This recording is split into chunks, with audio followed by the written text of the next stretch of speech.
Hey, good afternoon, everybody out there. This is John Ross. We have a special guest here with us today, and this is hey, we got to get the date right here. We didn't even. Hey, excuse me, folks. We got to back up here. I was pre-done. Yeah, okay, there we are. It's the 28th of December. How come my mind was going to say October? I don't know why I was going to say October. I don't know why I had October in my mind. But The we got a year's gone special by. guest with me today. Nicole Mullins, founder of L.I.F.T and Culture Stack. And welcome, Nicole. Thank you for having me again. Yes, it was a few months ago. I realized, I think it was early September we had you with us. So time flies, almost 4 months ago. Pretty soon, Wow. 4 months. It seems a little while ago. And so I saw the Aurora Beacon the other day. I don't know. I don't know how this was. I forgot how this was. There was an article about, I don't know, some funding or something, and then it said that Stack wasn't going to be included. So then I thought, oh, we got to get Nicole back. We can't let this happen. Oh, I didn't even know it was in the Beacon. I think it was in the Beacon. I don't know where I read it. I tried to look it up again. I can't find it. I don't know where. I should have cut it out. Sometimes I read stuff and don't cut it out, Nicole, and that was one I didn't cut out. I should have, but that was something with the city of Aurora, right? You were trying to work Yeah. something there.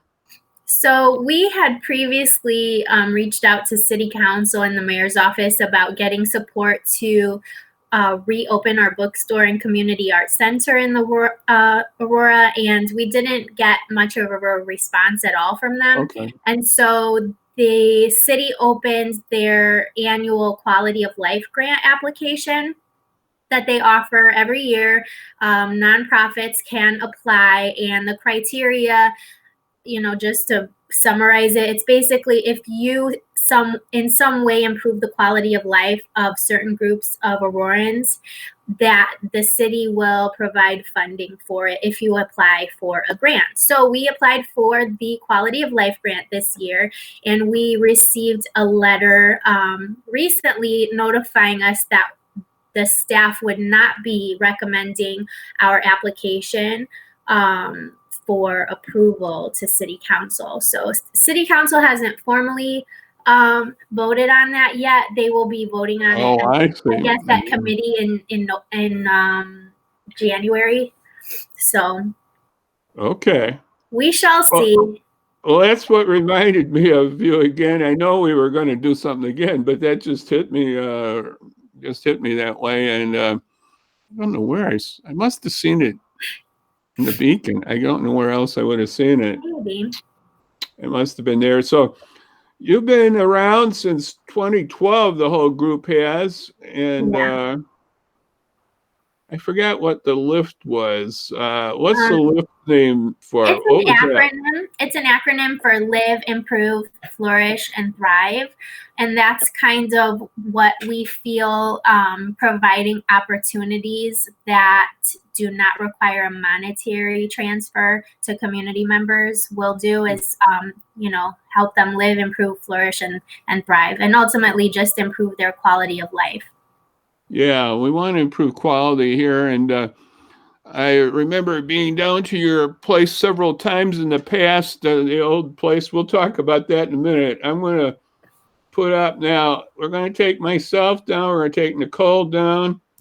And we'll be right back here. We're going to show a short video.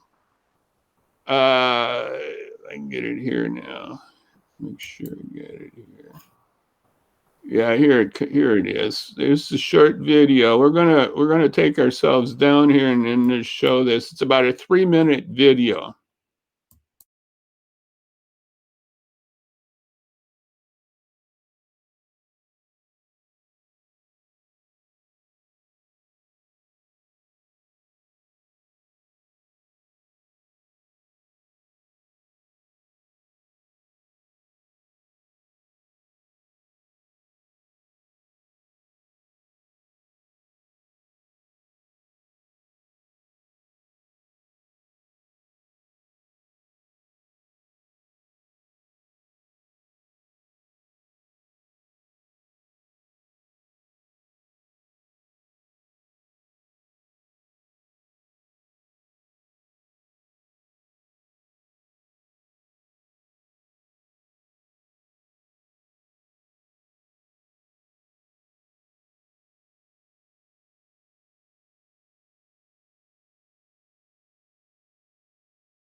Culture Stock is a lot more than a bookstore.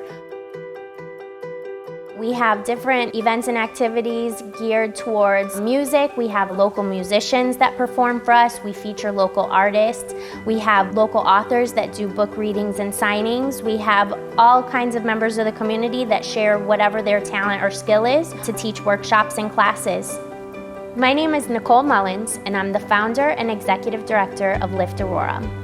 Culture Stock was open to be the space for L.I.F.T Aurora. So L.I.F.T Aurora is the nonprofit organization, and then Culture Stock is a source of our funding, and it's also the venue for all of our activities. We wanted to exist because really in the education system, nationwide, the arts are always the first thing to get cut from budgets.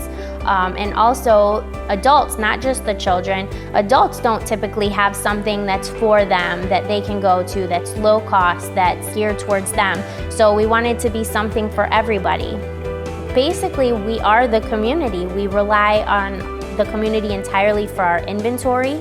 We rely completely on the community for our volunteers to run the place. A lot of the resources that we have as far as the perks that we offer to our volunteers and different things that we have in the store are all resources gained from our relationships within the community. People really like Culture Stock because they just walk in and they feel like it's home. I mean, they lounge on our couches and they read a book, they meet new people. We had a whirlwind start. The first year was amazing, but our long-term goals, we're really, gearing down and focusing on the future. We want to have more classes, more programming, more versatile program offering, and we want to reach out to more people in the community. My name is Nicole Mullins, and I hope you come see me and our volunteers at Culture Stock.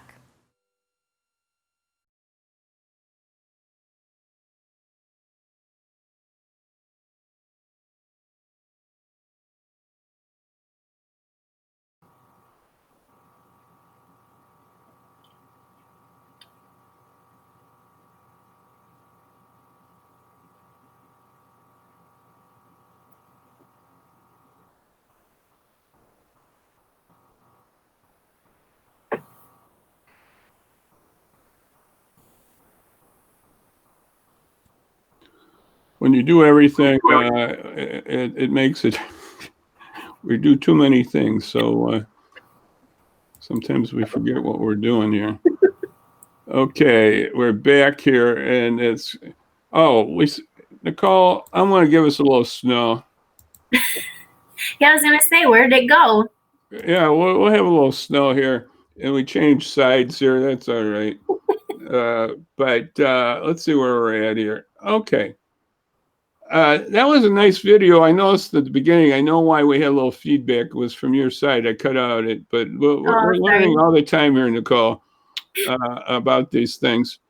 That was a nice video. It showed Culture Stock. I think that was from 2013. Is that right? 13 maybe? Yeah, I think it was late 2013. Yeah, so it's a few, and then the last of Culture Shock was about 2018, right? Yeah, we closed we technically closed operations in about March of 2018, and we vacated the building in July of 2018. Are they still working on that building? Is there anything in that building? Well, Mora Asian Fusion Restaurant owns the building, and they were operating out of it in the alleyway. They had dining, but to my knowledge, the inside is not finished yet, and they're definitely not open for business. That's what I thought. I thought it's just not working there. Yeah. So what's the future plans for Culture Stock? I was just thinking about this about Aurora. Aurora has, of course, we have a library, and there's a lot of things down there. Mm-hmm. But Aurora does not have. I don't know where one is. Maybe there is one. I'm not know all Aurora, but there's no used bookstores. There's no new bookstores. I don't think in Aurora. I mean, the biggest stores were like Barnes and Noble. They're still out there, but I don't know if they're in Aurora. Barnes and Noble and Borders under. And the only bookstore I really know about is in Naperville, is the Anderson Bookshop. But so Yeah, there's not much there's outside of a library for books, and not for seeing books or buying books at all, besides going to your quote Amazon to buy your book, or you can buy Barnes and Noble online too. But so there's no used bookstore. So, and with books, at least my opinion, there's a lot of culture. I know that's where some of this comes from, what you're thinking. And it does a lot of different things to make you think broader about life. And so that's the beauty of a place like Culture Stack. So what's your thoughts there, Nicole? Just give us what you're thinking there in the future and where's it's coming on. Well, you're right. There's not any bookstores in Aurora besides the university bookstores. Oh, right. And of course, the library, which is a great resource for the community. But one void that we noticed that was left when we closed our doors was there was not a place really that acted as a community center where people had access to the space themselves. Other groups used our space. Yeah, you can rent the library. You can use that for certain things, but it's limited. There was a poetry group that wanted to host a poetry event, hired professional poets out of Chicago, and also have some local poets featured. It's really like a spoken word poetry event, and we had hosted it at Culture Stock previously. The organizers were not doing it to make money. They charged a small fee at the door, or it may have even been donation based, and that was to pay the professional poets that they hired to come out of the city. And so we didn't charge them because we saw that as a valuable experience for the community members.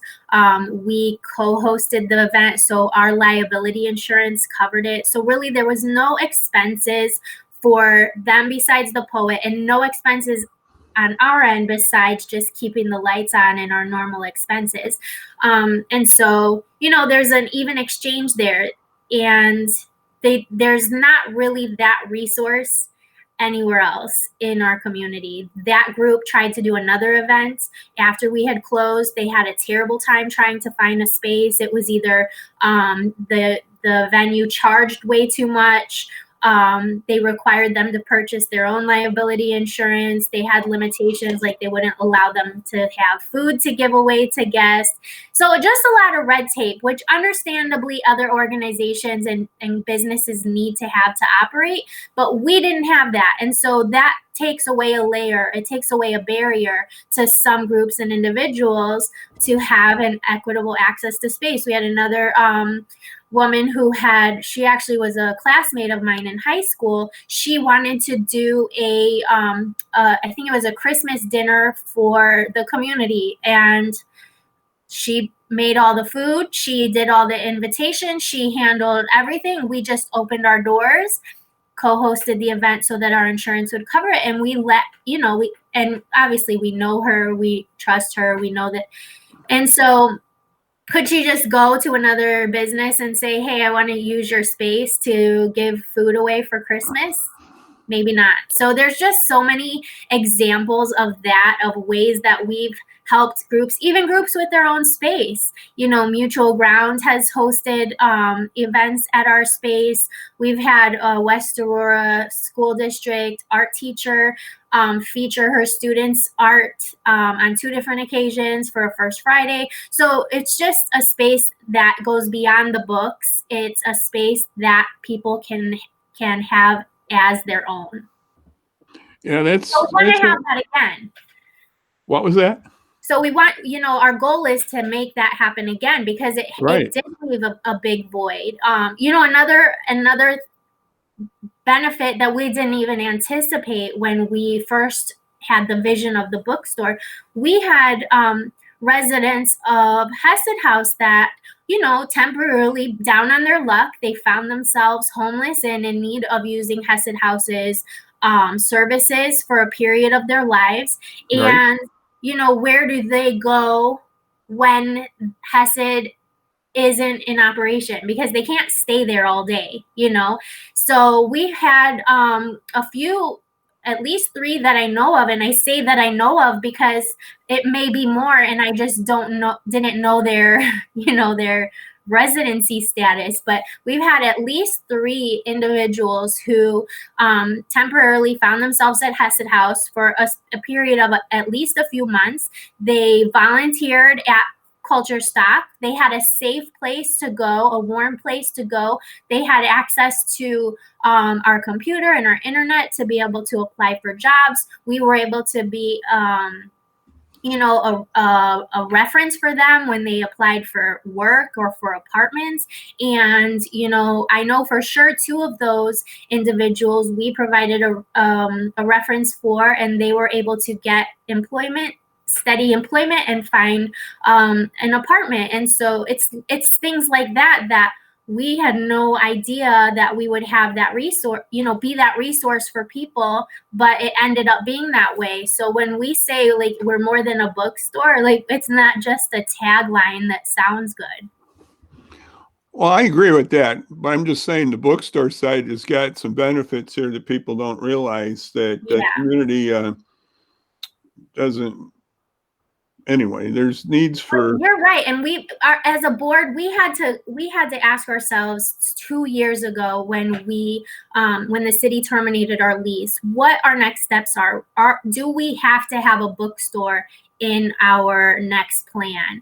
And every single angle we looked at it, having the bookstore seemed to be the only way to do all of the things that we wanted to do, because it's just it's inviting people. No, it's a different environment. It's the environment of, like I said, books bring a lot of thinking on different topics, and I think they do bring the community together too. Books,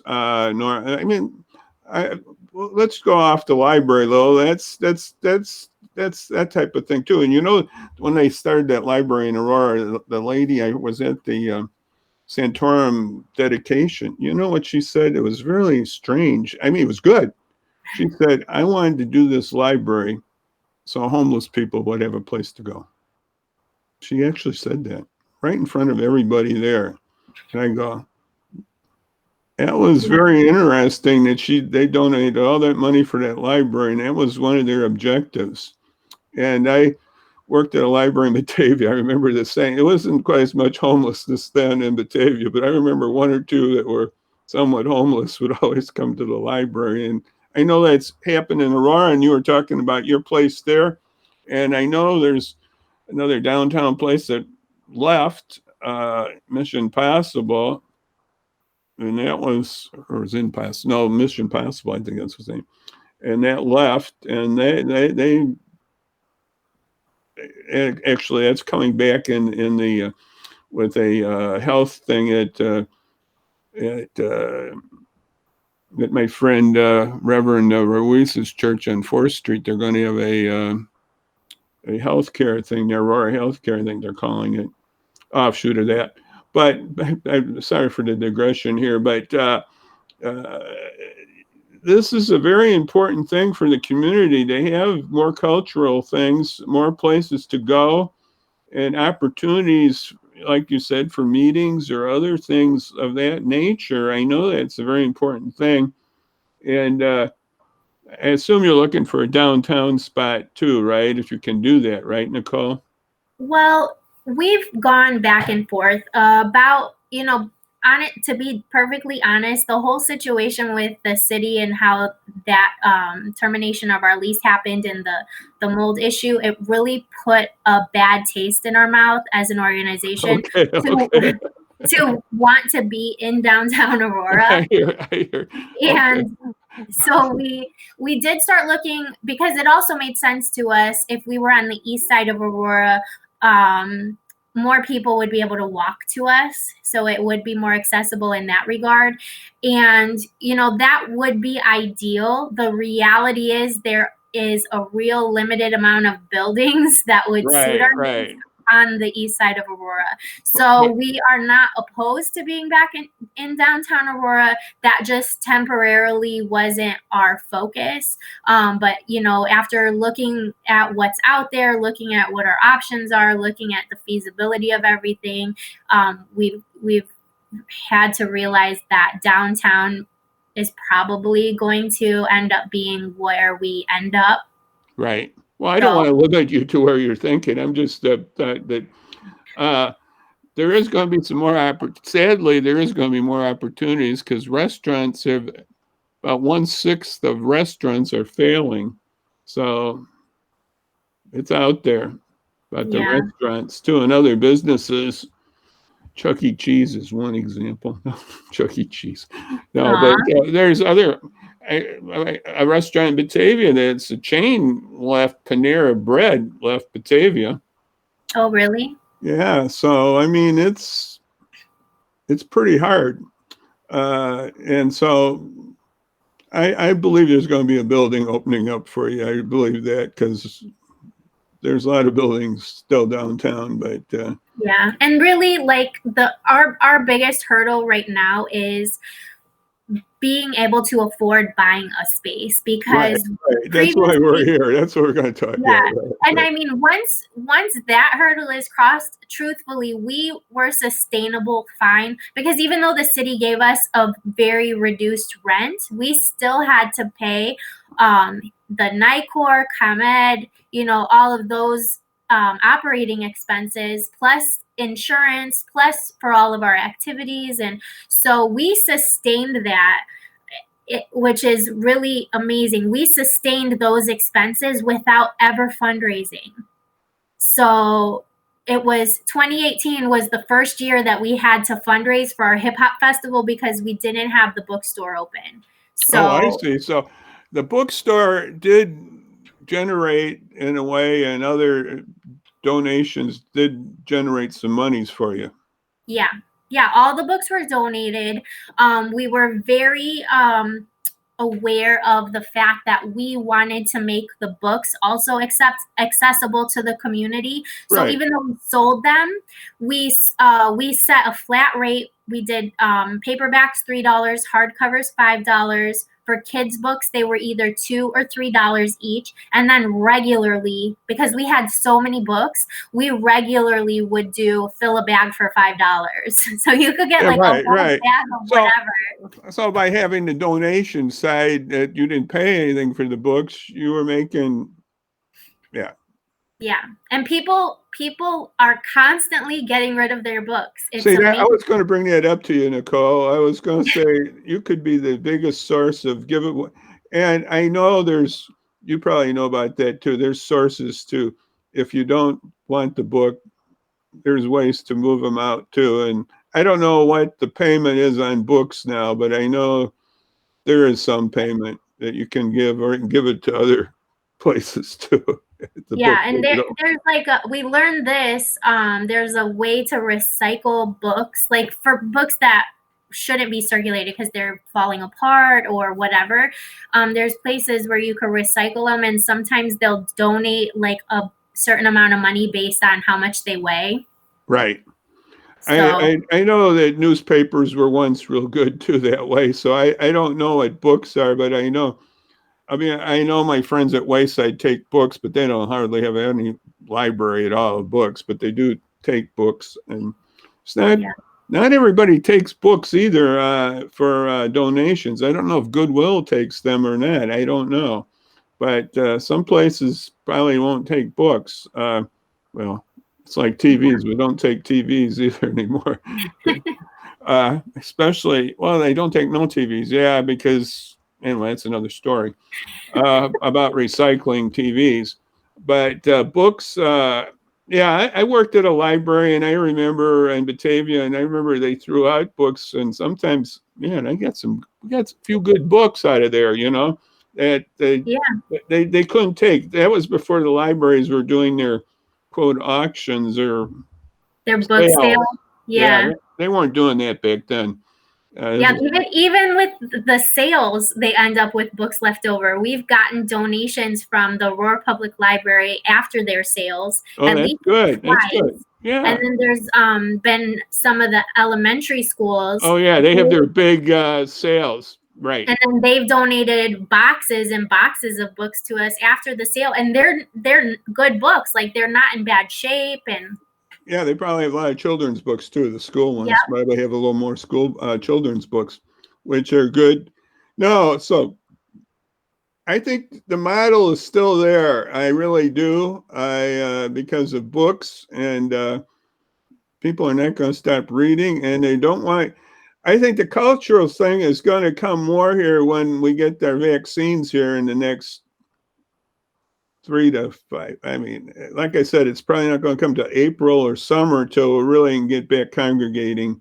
Yeah. And maybe by that time you have everything organized, Nicole. You'll be in good shape to have a new grand opening in the fall or summer of this idea here. Fingers crossed. Huh? Fingers are crossed. Yes, right. Now, what's your goal? I saw one place. It was this is getting a little longer in the interview, but I hope people are going to listen on this. We'll encourage them though. Let me see if I can get. We're going to go over here and what's your fundraising goal? I read somewhere it was 15,000. That was a little while ago. Is that still your goal, or is it more or less, or what is your goal? Would you say? So the problem with setting an exact fundraising goal is it varies by the building. So at one point we were specifically fundraising to purchase the church. Oh yes, right. That's what we were on before, and it happened about the same week we talked about. Yeah, it was the week before. I remember that. I was excited, and then all of a sudden, by the time we got to our interview, I think it was gone. I think it was. Yeah, they had a cash buyer, which is great for them, but horrible for us. But so it depends on the building. We shifted our fundraising to focus on a monthly donor campaign versus a lump sum of an accumulative fundraiser. And the reason for that is because we've had our doors closed for 2 years, we have no significant monthly revenue stream coming in. And so the idea behind getting a monthly donor campaign going is that we will start to build our monthly revenue stream via donations, and that way be able to demonstrate to a bank that we would be able to take on a mortgage. So that's where we're at now. So we're looking for people to donate once a month, whether it's $5, $10, whatever they can afford. They just have to email me. I think there's a way to sign up through Facebook, but the easiest way would be to email me, which is Nicole, Nicole, @culturestock.org. And then I could set you up on a recurring payment. And the way that works is once a month, you'll get an email from Square, which is our processing website, and it's an invoice. So if for some reason there's a month that you cannot pay the monthly donation for that month, you just don't pay the invoice. It's not like we're taking it out of your account automatically. It's not like you're going to be penalized if you need to miss, a month. That's good. I've had those penalized. I've been penalized sometimes. Yeah. So not that's like credit card. You're not like credit card people. Okay. We are still, obviously are not going to shy away from businesses or individuals who want to be an official sponsor of the new Community Art Center and Bookstore once we open. So if anybody is interested in donating, I think the minimum donation is $500 for sponsorship and goes up to $5,000.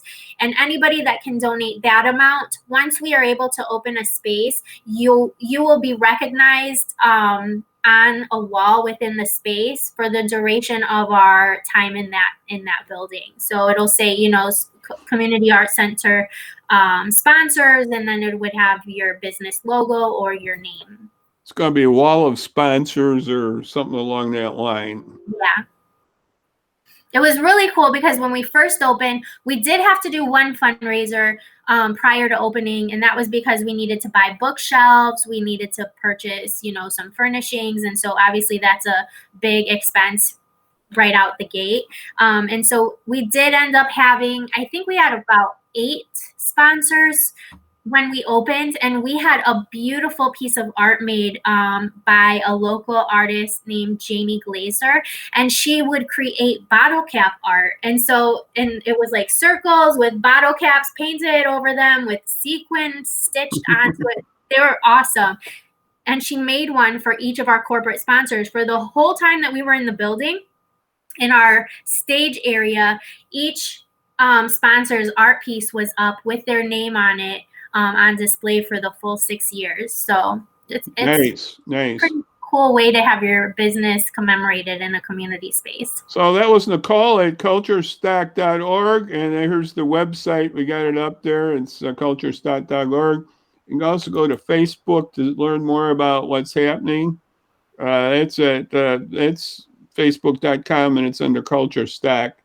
And so we're going to move on here, and we're going to get Nicole back in the next few months here. So we got to have something going by summer here. We're going to have at bookstore by summer here. We need one in Aurora, and she's got a vision there. And just hang in there. We got to hang in there.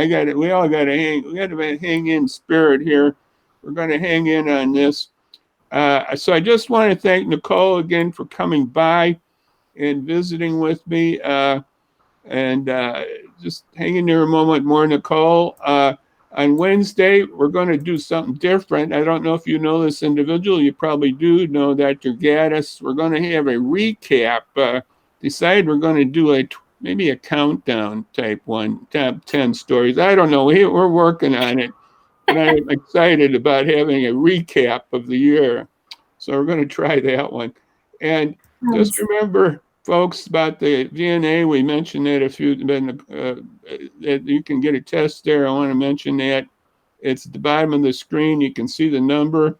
It's 630-892-4355. That's to set up you got to set it up with them on that COVID-19 testing. So, Nicole, I just want to thank you again for coming by. You've been a blessing here today. And like we said, we'll just remind me, or I contact you in the next few months here. We're going to see how this is going. We're going to try. I think summer is going to be good for this to get it going here, and have a culture stack in Aurora again, like it's been, and a very community orientated. Get those books that you can have inexpensively too. That'll be nice, and other cultural things that will be with that too. So, Nicole, thank you very much for coming by. Thank you for having me. And all we got to say right now is to everybody out there, we're going to say, God bless you all. And we'll see you on Wednesday. Bye-bye. God bless. Bye-bye now. Bye. Thank you, Nicole.